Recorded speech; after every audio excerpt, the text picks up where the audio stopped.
Hello जी guys, स्वागत है आप सभी का नाइन्थ क्लासेस चैनल में। आज हम बिहार बोर्ड कक्षा 10वीं का जो उर्दू है उसमें जितने भी चैप्टर्स हैं उन सभी के सब्जेक्टिव क्वेश्चंस कराने जा रहे हैं। देखिए, पिछली वीडियो में आरिफ की मौत तक जो चैप्टर है वहीं तक सब्जेक्टिव क्वेश्चन कराई गई थी, बट इस वीडियो में उसके अगले चैप्टर हैं और उसके बाद जितने भी अदर चैप्टर्स हैं मतलब सबके सब्जेक्टिव क्वेश्चंस कवर करा दिए जाएंगे। तो यदि चैनल पर नया हो तो प्लीज़ चैनल को सब्सक्राइब कर दीजिएगा और बेल आइकन को प्रेस करना ना भूलिएगा। और वीडियो यदि थोड़ा सा भी अच्छा लगे तो प्लीज़ वीडियो को लाइक शेयर वगैरह कर दीजिएगा। तो चलिए वीडियो को शुरू करते हैं। तो देखिए, हमारा जो फर्स्ट चैप्टर है, देखिए ये जो है ना, ये हिस्सा शायरी का ये चैप्टर्स है। तो ये जो जहर है इसका ये भी एक शायरी है, जिसका ये फर्स्ट क्वेश्चन कह रहा है कि जे निशाब नज़्म जहर इश्क शायरी के किसी सिन्फ से ताल्लुक़ रखती है। तो देखिए, जे निशाब नज़्म जो है ना, जहर इसका ताल्लुक़ मशनूई से है। जहर इश्क जो है ना एक मशनूई है जी। चलिए जी, अगला हमारा क्वेश्चन कह रहा है कि मिर्ज़ा शौक़ का असल नाम क्या था। देखिए, मिर्ज़ा शौक़ का असल नाम था तसद्दुक़ हुसैन खान जी। चलिए अब अगले हम क्वेश्चन पे बढ़ते हैं जी। अगला हमारा क्वेश्चन कह रहा है, ये रहा हमारा क्वेश्चन कि मिर्ज़ा शौक़ की सन पैदाइश क्या है। तो देखिए, मिर्ज़ा शौक़ की सन पैदाइश 1783 ईस्वी है जी। अगला हमारा क्वेश्चन कह रहा है कि मिर्ज़ा शौक़ का ख़ानदानी पेशा क्या था। तो देखिए, मिर्ज़ा शौक़ का ख़ानदानी पेशा तबाबत था। चलिए जी, अगले क्वेश्चन पे बढ़ते हैं जी। अगला हमारा क्वेश्चन कह रहा है कि मिर्ज़ा शौक़ का इंतकाल कब हुआ। तो देखिए, उनका इंतकाल ना 1871 ईस्वी में हुआ था जी। चलिए जी, अगला हमारा क्वेश्चन कह रहा है मिर्ज़ा शौक़ की मशनूई का नाम क्या था। तो देखिए, उनकी मशनूई का नाम था ज़हर इश्क जी। अगला क्वेश्चन कह रहा है कि मिर्ज़ा शौक़ के वालिद का क्या नाम था। तो देखिए, उनके वालिद का नाम था ना आगा अली खान था जी। अगला हमारा क्वेश्चन कह रहा है कि गुलजार नसीम। तो देखिए, फर्स्ट क्वेश्चन जो कह रहा है कि नसीम का पूरा नाम क्या था। देखिए, नसीम का पूरा नाम था दयाशंकर कौल। अगला क्वेश्चन कह रहा है कि नसीम की पैदाइश कब हुई थी। देखिए, नसीम की पैदाइश 1811 ईस्वी में हुई थी। अगला क्वेश्चन कह रहा है नसीम की मशहूर मशनूई का नाम क्या था। तो देखिए, उनकी मशहूर मशनूई का नाम था गुलजार नसीम। चलिए जी, अगले हम क्वेश्चन पे बढ़ते हैं जी। अगला हमारा क्वेश्चन कह रहा है कि नसीम के वालिद का नाम क्या था, नाम लिखे। देखिए, नसीम के वालिद का नाम था गंगा प्रसाद कौल। अगला क्वेश्चन कह रहा है नसीम कहाँ पैदा हुए। तो देखिए, नसीम की पैदाइश लखनऊ में हुई थी जी। अगला हमारा क्वेश्चन कह रहा है कि शायरी में नसीम किसकी शागिर्द थे। देखिए, शायरी में जो नसीम थे ना वो आतिश के शागिर्द थे जी। अगला क्वेश्चन कह रहा है कि नसीम का इंतकाल कब हुआ। तो देखिए, नसीम का इंतकाल जो हुआ था ना 1845 में हुआ था जी। चलिए अब अगला हमारा शुरू होता है शायरी का हिस्सा जी। अगला चैप्टर है जिसका नाम है जज्बा इश्क। इसका फर्स्ट क्वेश्चन है हमारा, ओके, देखिए ऐसे कि मशरफ़ी का पूरा नाम क्या था। देखिए, उनका पूरा नाम था ना गुलाम हमदानी मशरफ़ी। नेक्स्ट क्वेश्चन कह रहा है मशरफ़ी की पैदाइश कब हुई और कब और कहाँ हुई थी। देखिए, मशरफ़ी की पैदाइश 1748 ईस्वी में अमरोहा में हुई थी जी। अगला हमारा क्वेश्चन कह रहा है कि मशरफ़ी की जे निशाब मशनूई का नाम क्या है। तो देखिए, मशरफ़ी की जे निशाब मशनूई का नाम जज्बा इश्क है जी। अगला क्वेश्चन कह रहे हैं मुबारक अजीम आबादी, सॉरी क्वेश्चन नहीं, अगला ये चैप्टर शुरू हो जा रहा है यहाँ से। इसमें देखते हैं कौन कौन से क्वेश्चन है इसका। देखिए, फर्स्ट क्वेश्चन कह रहा है कि मुबारक अजीम आबादी कब और कहाँ पैदा हुआ। तो देखिए, उनकी पैदाइश 1869 ईस्वी को ताजपुर जिला समस्तीपुर में हुआ था जी।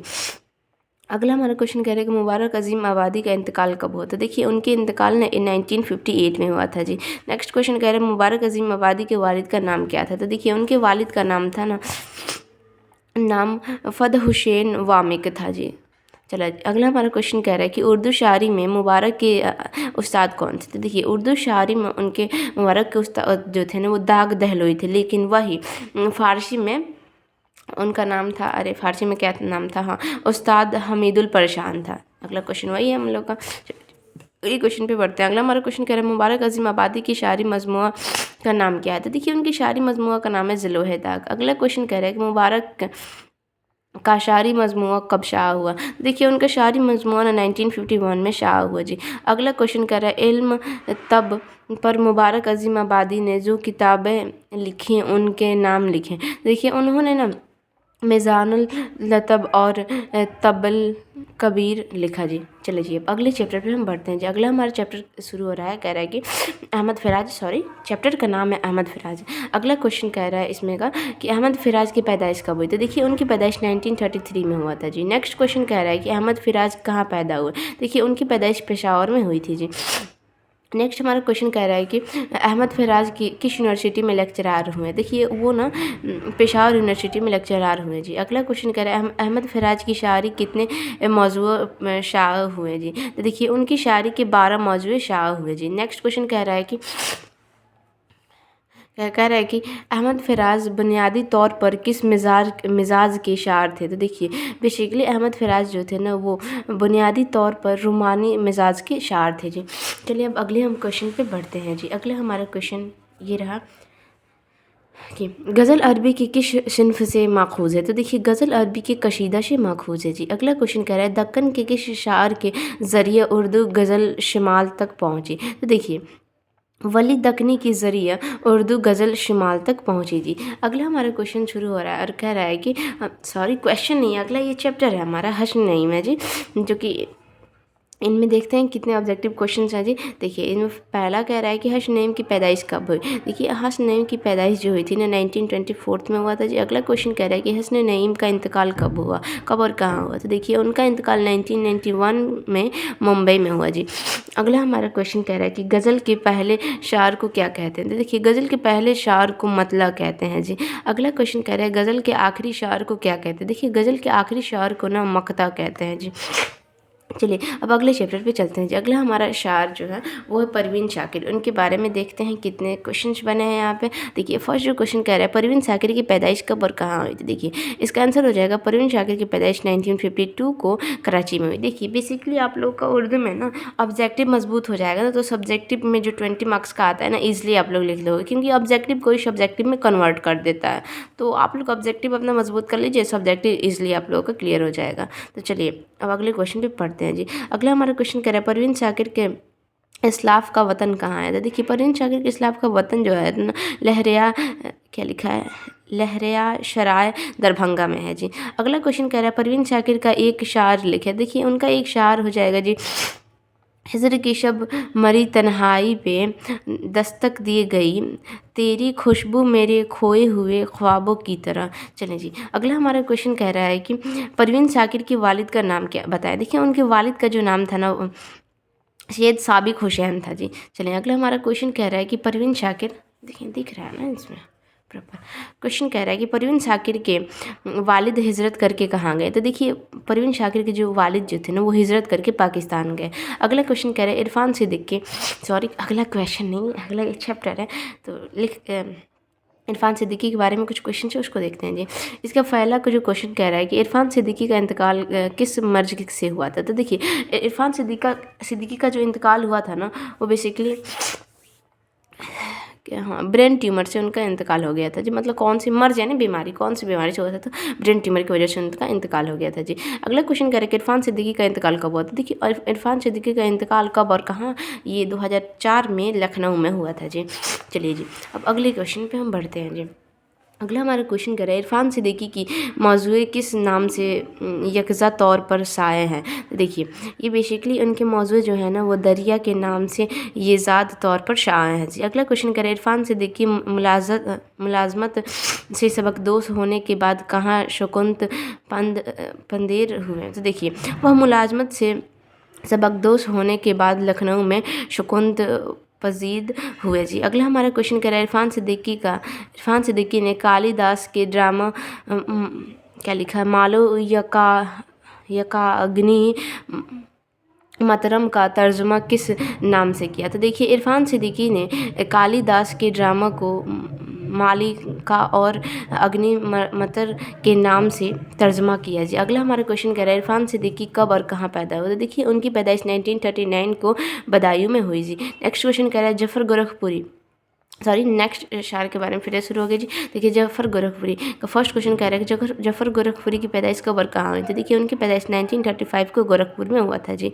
अगला क्वेश्चन कह रहा है बच्चों के लिए जफ़र गोरखपुरी ने कौन से 2 मजमूए शाया किए।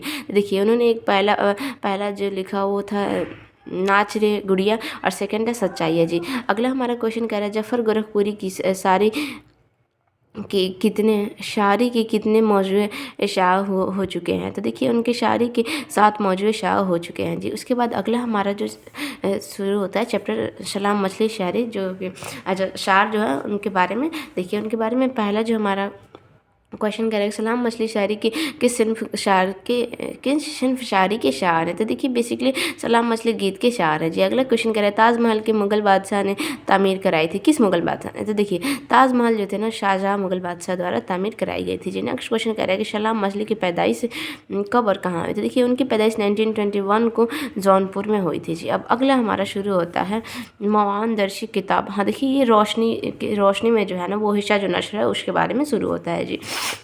देखिए इसका पहला जो हमारा क्वेश्चन है कि गोपीनाथ किस अफसाने का किरदार है। तो देखिए गोपीनाथ जो है ना वो सेकंड हैंड अफसाने का किरदार है और इनकी बीवी होती है शारदा।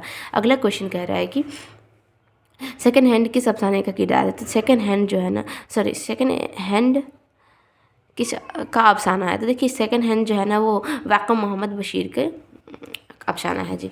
चलिए जी अब अगले क्वेश्चन पे हम बढ़ते हैं जी। अगला हमारा क्वेश्चन कह रहा है कि सेकंड हैंड का ताल्लुक किस ज़ुबान से। तो देखिए सेकंड हैंड का जो ताल्लुक जो है ना वो मलयालम ज़ुबान में मलयालम ज़ुबान में ये है, लेकिन इसको उर्दू में डब्ड किया गया है जी। अगला हमारा क्वेश्चन कह रहा है कि सेकंड हैंड का तर्जुमा उर्दू में किसने किया। तो देखिए उनका तर्जुमा उर्दू में जिलानी बानो ने किया। देखिए हाँ डब्ड को इसमें तर्जुमा कहते हैं, सॉरी। चलिए अगला हमारा क्वेश्चन कह रहा है कि हिंदी और उर्दू में क्या रिश्ता है। देखिए हिंदी उर्दू में नमाज़ाई बहनों का रिश्ता है जी। चलिए जी अगला क्वेश्चन कह रहा है कि हिंदी किस ज़ुबान से निकली है। देखिए हिंदी जो है ना वो खड़ी बोली से निकली हुई है। ये जितने भी ये क्वेश्चन कराए जा रहे हैं ना बहुत इंपॉर्टेंट है भाई। ये इसी से रिलेटेड सारी क्वेश्चन इसी से मतलब हूबहू यही क्वेश्चन आ जाते हैं एग्जाम्स में। तो थोड़ा सा ध्यान लगाकर पढ़िए, वीडियो को देख रहे हैं तो थोड़ा सा बढ़िया से और ध्यान लगाकर देखिए। और चैनल पर नया हो तो प्लीज़ चैनल को सब्सक्राइब कर दीजिएगा, बेल आइकन को प्रेस करना ना भूलिएगा। और वीडियो थोड़ा सा भी यदि अच्छा लगे तो प्लीज़ वीडियो को लाइक और शेयर वगैरह भी कर दीजिएगा जी। तो चलिए अपने क्वेश्चन पे आते हैं जी। तो ये हो गया। और अगला क्वेश्चन कह रहा है कि अफसाना अर्जुन किस ज़ुबान में है। देखिए अर्जुन जो अफसाना लिखा गया है ना वो बंगाल ज़ुबान में है, उससे उर्दू में तर्जुमा किया गया है। देखिए अगला क्वेश्चन कह रहा है अफसाना अर्जुन के मुसन्निफ़ कौन है। तो देखिए अफसाना जो अर्जुन जो है उसके मुसन्निफ़ जो है ना वो है महाश्वेता देवी। अगला क्वेश्चन कह रहा है अर्जुन किस चीज़ का नाम है। तो देखिए अर्जुन जो है ना एक दरख्त का नाम है जी। अगला क्वेश्चन कह रहा है कहानी वातिर के किनारे किस ज़ुबान में है। देखिए वातिर के किनारे जो एक कहानी जो है लिखी गई है ना वो गुजराती ज़ुबान में लिखी गई है। अगला क्वेश्चन कह रहा है कहानी वातिर के किनारे किसकी लिखी हुई है। देखिए वातिर के किनारे जो कहानी लिखी गई है वो पन्ना लाल पटेल ने लिखी है जी। अगला क्वेश्चन कह रहा है वातिर के किस से क्या लिखा है, किस से का नाम है, किस शहर का नाम है। तो देखिए वातिर एक नदी का नाम है जी। अगला क्वेश्चन कह रहा है अफसाना खाली संदूक के मुसन्निफ़ कौन है। तो देखिए अफसाना खाली संदूक के जो मुसन्निफ़ है ना वो है इंदिरा गोस्वामी जी। नेक्स्ट क्वेश्चन कह रहा है खाली संदूक किस ज़ुबान में है। देखिए खाली संदूक जो है ना आसामी ज़ुबान में है, उसे उर्दू में तर्जुमा किया गया है जी। नेक्स्ट क्वेश्चन कह रहे हैं अफसाना अंग्रेजी बाबू किसने लिखा है। तो देखिए अंग्रेजी बाबू जो है ना हरि मोहन झा द्वारा लिखा गया है जी। नेक्स्ट क्वेश्चन कह रहा है कि अफसाना अंग्रेजी बाबू में किस तहजीब पर नज़र किया गया है। तो देखिए इसमें ना अफसाना अंग्रेजी बाबू में ना अंग्रेजी तहजीब पर ऐसा नज़र डाला गया है जी। अगला क्वेश्चन कह रहा है मधुकांत किस कहानी का किरदार है। तो देखिए मधुकांत जो है ना वो अंग्रेजी बाबू कहानी का किरदार है जी। चलिए जी अगले क्वेश्चन पर बढ़ते हैं जी। अगला हमारा क्वेश्चन कह रहा है कि अफसाना खाली संदूक के 2 किरदार का नाम बताएं। देखिए इसका फर्स्ट हो जाएगा जी तारादोई, सेकंड हो जाएगा जी सोमेश्वर। अगला क्वेश्चन कह रहा है अफसाना सेकंड हैंड के 2 किरदारों का नाम बताएं। देखिए फर्स्ट हो जाएगा जी गोपीनाथ, सेकंड हो जाएगा जी शारदा। अगला क्वेश्चन कह रहा है अफसाना अर्जुन के 2 किरदारों का नाम बताएं। तो देखिए इनमें हो जाएगा केतु और सेकंड हो जाएगा जी मोहिनी। चलिए जी अब जो रोशनी किताब है उसमें तो ये हिस्सा अफसाना वगैरह जितनी भी कहानी थी वो तो कंप्लीट हो गई। अब उसके बाद हिस्से जो नज़्म है उसमें कितने उसमें जितने भी सब्जेक्टिव क्वेश्चन है उसको कवर करा देते हैं जी। चलिए जी इसका जो हमारा फर्स्ट क्वेश्चन है कह रहे हैं कि नज़्म वारिस शाह से के खालिक कौन है। तो देखिए नज़्म वारिस शाह से के जो खालिक है ना वो है अमृता प्रीतम। अगला क्वेश्चन कह रहा है कि नज़्म वारिस शाह किस ज़ुबान में है। देखिए वारिस शाह जो है ना वो पंजाबी ज़ुबान में है जी। नेक्स्ट क्वेश्चन कह रहा है कि नज़्म दिए के शार कौन है। तो नज़्म दिए के जो शार है ना वो है अर्जुन कोल्हड़कर। अगला क्वेश्चन कह रहा है नज़्म दिए का उर्दू तर्जुमा किसने किया था। देखिए नज़्म दिए का उर्दू तर्जुमा जो किया वो सादिक ने किया था जी। अगला क्वेश्चन कह रहा है कि नज़्म व मुलाकात किस ज़ुबान में। देखिए नज़्म व मुलाकात जो है ना वो मलयालम ज़ुबान में है जी। अगला हमारा क्वेश्चन कह रहा है नज़्म व मुलाकात का उर्दू तर्जुमा किसने किया। देखिए नज़्म व मुलाकात का उर्दू तर्जुमा इस्म मरजाने ने किया था जी। अगला क्वेश्चन कह रहा है असलम मरजाने ने किया था जी। अगला क्वेश्चन कह रहा है कि इंसान किस ज़ुबान की नज़्म है। देखिए इंसान जो है ना वो तेलुगु ज़ुबान की नज़्म है जी। अगला क्वेश्चन कह रहा है कि नज़्म इंसान के खालिक कौन है। देखिए नज़्म इंसान के खालिक जो है ना वो शशिंदर शर्मा है जी। अगला हमारा क्वेश्चन कह रहा है नज़्म बारिश की एक सुबह के खालिक कौन है। देखिए नज़्म बारिश की एक सुबह के जो खालिक है ना वो सीताकांत महापात्रा है जी। अगला हमारा क्वेश्चन कह रहा है कि नज़्म बारिश की एक सुबह का उर्दू तर्जुमा किसने किया है। तो देखिए नज़्म बारिश की एक सुबह का तर्जुमा जो है ना वो प्रोफेसर राजेंद्र सिंह वमार ने किया था जी। अगला हमारा क्वेश्चन कह रहा है कि नज़्म दिए किस ज़ुबान में है। देखिए नज़्म दिए जो है ना वो मराठी ज़ुबान में है जी। अगला क्वेश्चन कह रहा है कि वारिस शाह कौन थे। देखिए वारिस शाह जो थे ना वो पंजाब के मशहूर क्या लिखा है बुज़ुर्ग थे। तो चलिए जी वीडियो को अब यहीं पे एंड करते हैं, क्योंकि जितने भी सब्जेक्टिव क्वेश्चन है सब के सब इसमें कवर करा दिए गए हैं। और वीडियो थोड़ा सा यदि अच्छा लगा होगा तो प्लीज़ वीडियो को लाइक कर दीजिएगा और चैनल को सब्सक्राइब कर दीजिएगा। देखिए अब उर्दू का जितना भी मतलब ऑब्जेक्टिव क्वेश्चन था, सब्जेक्टिव क्वेश्चन था, ये सब के सब क्लियर करा दिए गए हैं। अब हम लोग अब जो वीडियो आएंगे तो आई थिंक एसएसटी पे आएंगे या फिर साइंस या फिर मैथ। आप लोग जो चाहिए वो कमेंट कीजिएगा, उस पर अब वीडियोज़ अपलोड होना शुरू हो जाएंगी। तो तब तक अपना ख्याल रखिए। अब मिलते हैं फिर अगले वीडियो में।